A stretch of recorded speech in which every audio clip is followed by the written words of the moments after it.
Assalamualaikum warahmatullahi wabarakatuh. Hari ini kita akan berdiskusi tentang ilmu pengetahuan dan teori ya secara umum, nanti bagaimana aplikasinya dalam keperawatan. Ini outline yang akan kita bahas pada kali ini yang membahas tentang apa itu pengetahuan dan ilmu. Seringkali kita mengkaitkan antara ilmu dan ilmu pengetahuan gitu ya. Nanti kita akan bahas apa itu pengetahuan dan ilmu.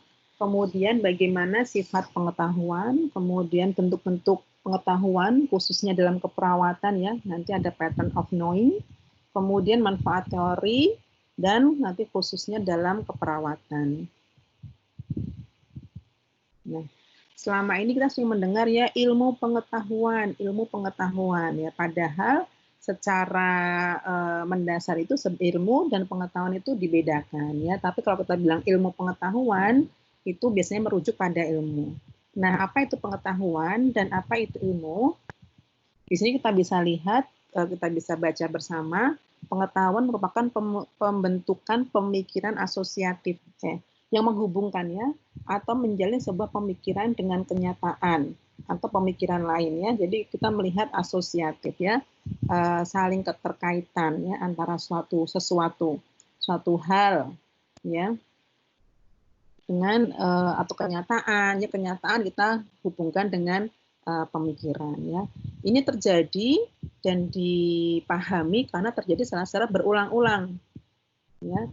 Tapi kalau pengetahuan ini tanpa pemahaman sebab akibat yang jelas gitu ya. Misalnya gini, kalau zaman dulu atau mungkin sekarang masih ada yang menganut ya bahwa tidak boleh ya kita pergi atau membesuk orang sakit itu pada hari Sabtu, nanti sial gitu.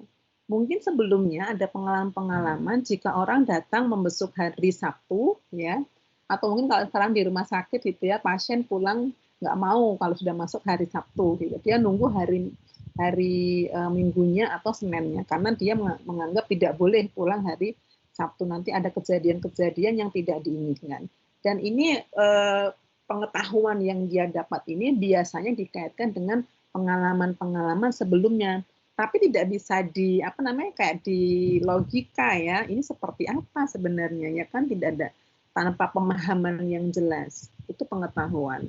Dia biasanya dengan yang pemahaman diturunkan mungkin dari leluhurnya gitu ya. Tapi kalau dia sudah menjadi ilmu ya, dia adalah akumulasi pengetahuan yang menjelaskan kausalitas ya.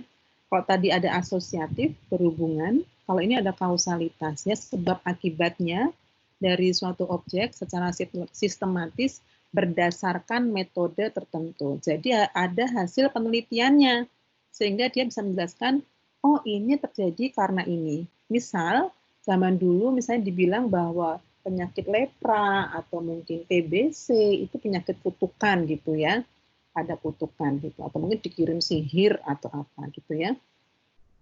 Nah sekarang dengan penelitian yang ada, diketahui bakterinya gitu ya, Mycobacterium leprae gitu kan. Nah ternyata diketahui, oh ternyata Mycobacterium leprae ini bekerja begini loh ya, dia masuk menginfeksi, perjalanan penyakitnya begini sehingga terjadi perlukaan dan lain sebagainya. Dia bisa menjelaskan karena melalui proses penelitian. Jadi orang bisa menjelaskan prosesnya, sebab akibatnya. Kalau zaman dulu nggak bisa diketahui, pokoknya karena kutukan lah, oh dia nggak seneng nih, saya kena dikirim sihir atau apa ya, seperti itu. Nah sekarang kalau kita mengatakan ilmu pengetahuan, berarti itu adalah yang merujuk pada ilmunya itu. Tapi kalau pengetahuan masih umum. Seperti sekarang yang mungkin banyak beredar ya, hoax itu, atau mungkin informasi-informasi tentang COVID itu masih ya mungkin pengetahuan. Tadi misalnya dulu dihubungkan dengan berjemur, tapi masih belum tahu bagaimana mekanismenya gitu. Tapi setelah melalui penelitian, oh ternyata begini loh mekanismenya, dengan berjemur, dapat sinar ultraviolet misalnya, kemudian meningkatkan vitamin D, meningkatkan daya tahan, dia sudah menjadi ilmu ketika dia sudah melalui proses penelitian, kita proses pencarian. Itu beda antara ilmu dan pengetahuan. Nah, sekarang kita lihat ya, kalau dikatakan ilmu pengetahuan berarti tadi yang merujuk pada ilmu, sudah dari hasil penelitian. Bagaimanakah sifat ilmu pengetahuan? Yang pertama adalah rasional ya. Tadi kita bisa tadi ya, bisa melalui proses logika ya, reasoning. Kalau rasional ada proses reasoning di sana. Bisa dinalar ya. Yang kedua bersifat objektif. Objektif artinya setiap orang akan melihat dengan bentuk yang sama, maksudnya kalau saya bilang merah ya merah gitu ya, tidak subjektif, ini banyak sedikit gitu ya, objektif. Objektif juga dilingkan dengan penggunaan panca indera ya, dia bisa dilihat, bisa mungkin diukur gitu ya, dan lain sebagainya. Kemudian empiris, di sini adalah tadi ya, dia adalah hasil dari penelitian, ya empiris. Kemudian akumulatif, jadi pengetahuan tidak ada ya dari nol gitu. Bahkan sekarang ini hasil penelitian sekarang itu hasil akumulasi dari penelitian sebelumnya. Bahkan dulu sampai riwayat dari ditemukannya angka nol gitu. Bagaimana sih orang kalau bisa ketemu angka nol gitu ya. Kemudian dia akan terus sampai sekarang. Itu namanya sifatnya akumulatif. Nah, sekarang saya akan menyampaikan tentang pattern of knowing ya. Dalam keperawatan itu, bentuk-bentuk ilmu pengetahuan itu ada beberapa ya, bentuk pengetahuannya, apa namanya, yang mendasar. Di sini ada yang menurut Carper, ada etik, ya nanti kita akan bahas satu persatu. Ada etik, ada personal knowing, ada aesthetic knowing, ya, empirical knowing gitu ya. Itu adalah 4 jenis, 4 bentuk pengetahuan dalam keperawatan. Nah, di sini Chin and Kramer ini menambahkan emancipatory knowing. Nah, kita akan bahas satu persatu di sini. Nah, tadi ya, ini adalah fundamental pattern of knowing dalam nursing khususnya ya. Tadi di sini ada empiric knowing, ya kan? Di sini ada ethical knowing, di sini ada personal knowing, di sini ada aesthetic knowing dan emancipatory knowing. Sekarang kita bahas satu persatu. Nah, apa itu empiric knowing ya? Dalam keperawatan itu, jadi ini adalah ilmu pengetahuan yang berdasarkan asumsi ya, yang diketahui atau diperoleh ya berdasarkan ini. Kalau kita bilang panca indera ya, physical sense gitu ya, dari seeing ya, touching, hearing gitu ya. Ini adalah dikatakan empirical knowing. Jadi pengetahuan yang bisa diakses melalui panca indera kita katakan empiric knowing kan. Nah, empiric knowing ini dia merupakan sama dengan yang lainnya, dia pola dasar dari ide pengetahuan tradisional adalah sebenarnya yang dikatakan ini semuanya biasanya itu adalah empiric knowing. Nah, empiric knowing ini diekspresikan dalam praktek sehari-hari kita keperawatan sebagai kompetensi ilmiah. Ya, di sini banyak sekali kompetensi yang terkait dengan empiric knowing. Ya, ini juga meliputi ya kesadaran problem solving. Karena ada empiric knowing, perawat bisa memecahkan masalah. Ya, ada problem solving dan logical reasoning ya, kita bisa mengetahui oh ini terjadi karena ini sehingga problem solvingnya seperti ini ya. Ini adalah empirical knowing, empirics gitu ya. Nah, yang kedua adalah ethics ya. Nah, ethics ini dihubungkan dengan komponen moral, komponen pengetahuan moral dalam keperawatan. Etika keperawatan ya, itu adalah komponen moral yang mendasari apa sih yang baik dan tidak baik. Ya. Nah, di sini pengetahuan ini dia akan memandu bagaimana perawat menjalankan prakteknya secara baik ya. Nah, di sini karena terkait dengan etik ini membutuhkan pengetahuan pengalaman ya yang terkait dengan nilai-nilai sosial ya. Ada moral sosial gitu ya. Kemudian juga ethical reasoning. Kalau tadi kita reasoningnya secara empiris ya tadi ya, logical gitu ya. bisa diakses oleh panca indera. Kalau di sini adalah secara etik bagus nggak sih, gitu kan, terkait dengan norma-norma yang ada. Ya, di sini fokusnya pada kewajiban, ya apa yang seharusnya dilakukan, baik, benar, ya tanggung jawab, ya kode etik keperawatan. Kode etik keperawatan, bagaimana kita bersikap pada pasien, bagaimana kita bersikap kepada teman sejawat, bagaimana kita bersikap kepada guru-guru kita, ya di situ atau mungkin tenaga kesehatan yang lain, itu ada bagaimana kita seharusnya bersikap, gitu ya. Nah di sini kalau kalau misalnya ada perbedaan-perbedaan nilai, norma atau minat ya atau prinsip-prinsip ya di di dalam menjalankan praktek keperawatan nanti bisa dibicarakan di dalam ini. Ketika ada konflik misalnya, oh begini, nanti ada solusinya begini, nanti akan menjadi pengetahuan yang menjadi pengetahuan etik gitu ya. Ini ada tipe yang kedua, bentuk yang kedua. Kemudian ada personal knowing ya. Kalau tadi terkait pengetahuan terkait bagaimana perawat bersikap yang baik ya, yang seharusnya, sekarang adalah bagaimana seseorang mendapatkan pengetahuan tapi itu dia berdampak pada dirinya sendiri. Ya, jadi dia semakin memahami dirinya sendiri. Jadi begini, intinya kalau setelah kita dapat ilmu baru, terus kita semakin menyadari diri kita, oh seperti ini ya kita.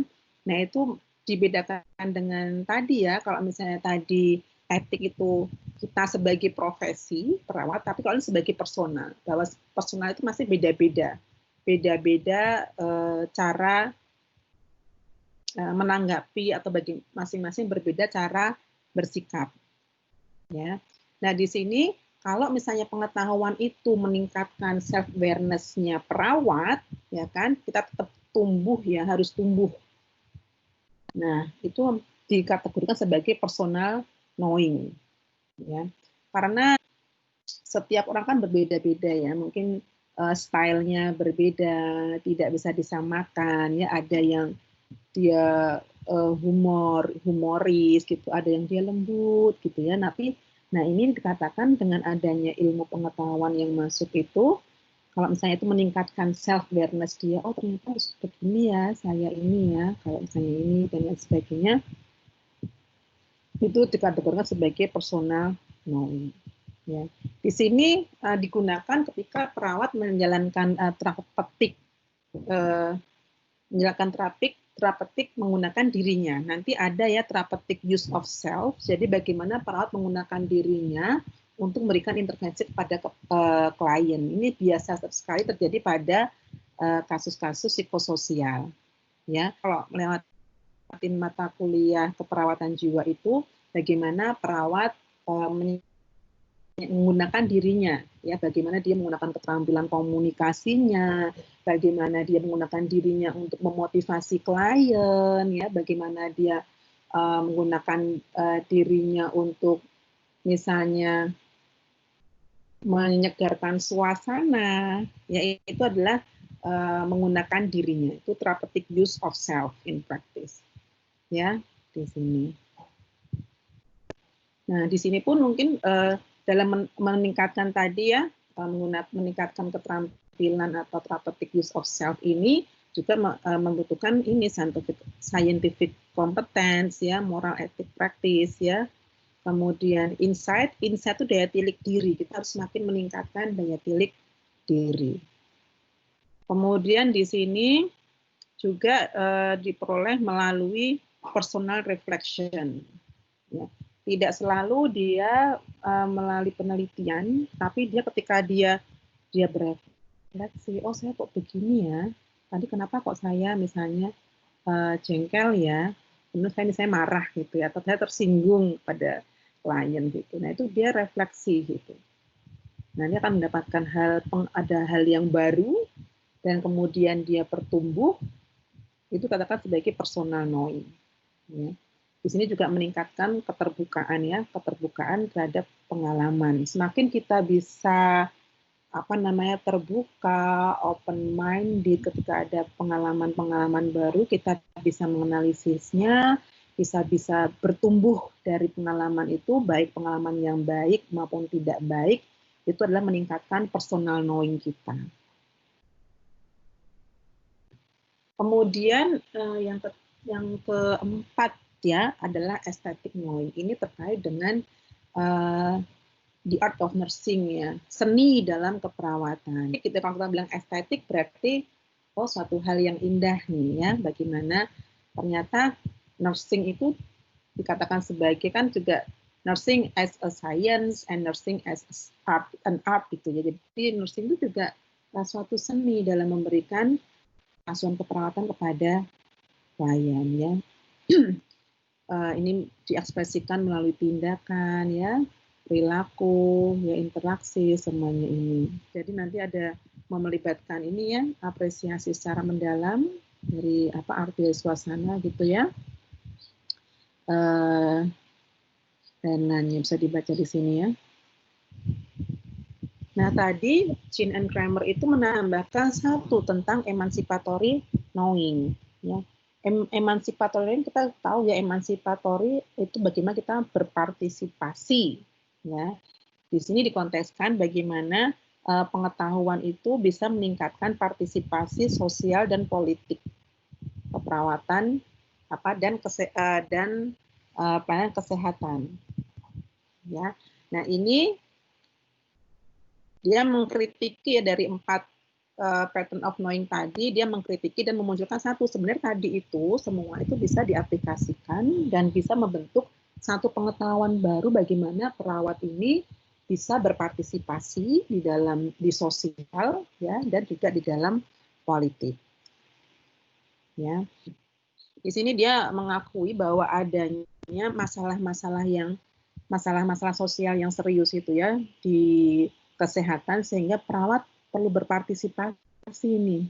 Nah, di sini juga dalam pola pengetahuan ini membutuhkan pemahaman ya tentang bagaimana sih suatu pengetahuan itu sendiri, di mana perawat bisa menggunakannya di dalam konteks sosial atau mungkin kalau misalnya ditarik di politik gitu ya, mungkin bisa nggak ini dikategorikan sana. Nah kita coba diskusi ya, kira-kira apa saja sih pengetahuan-pengetahuan lain yang ternyata dia bisa meningkatkan peran perawat di sosial maupun di politik. Jadi ternyata perawat juga perlu juga ya ilmu sosial dan ilmu politik ya. Apapun itu nanti yang kita lihat kira-kira dia menunjang kemana. Ternyata misalnya kita bilang ada terkait dengan politik, bisa dimasukkan nih nanti kalau perawat misalnya di parlemen, nah ini perawat mesti bagaimana untuk meningkatkan ini. Kalau dulu saya waktu sekolah dulu ya, kebetulan dapat sekolah di Thailand itu, saya ada kunjungan ke parlemen di sana, dan parlemen sana ternyata tuh banyak ya yang tenaga kesehatan. Kalau kita sekarang baru satu nih perawat yang ada di DPR, alhamdulillah pada periode ini. Kalau di sana tuh ya ada perawat, ada berapa ya saya lupa, ada 2 atau 3, ada perawat, ada dokter, ada farmasi, ada macam-macam. Di sana tuh mereka bersatu itu. Mereka bersatu. Nanti kalau perawat punya program atau kebijakan apa, yang lain akan support itu. Jadi nggak cuma satu itu, menjadi bersama-sama. Dan itu nanti ternyata itu ada ilmunya untuk mereka bisa bergerak seperti itu ya, untuk kolaborasi bersama. Itu ada hasil-hasil penelitian yang terkait dengan politik. Praksis adalah proses dari emancipatory knowing. Dari bagaimana pengetahuan bisa terbentuk ya, disebut dengan praksis ya. Membutuhkan critical reflection ya, refleksi secara kritis. Karena kita belajar bagaimana kita harus berpikir secara kritis ya, dan membutuhkan juga aksi, tidak hanya berpikir saja. Gitu.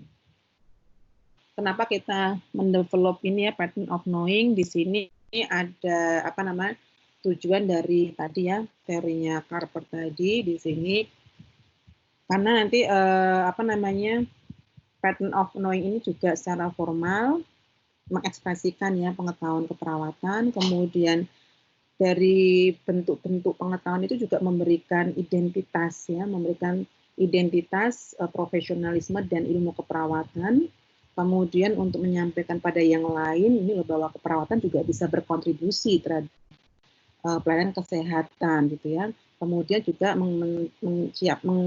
meng-create ya, mensiapkan untuk atau menciptakan expert ya, praktek keperawatan yang ahli dan efektif. Tadi berdasarkan bentuk-bentuk pengetahuan yang ada.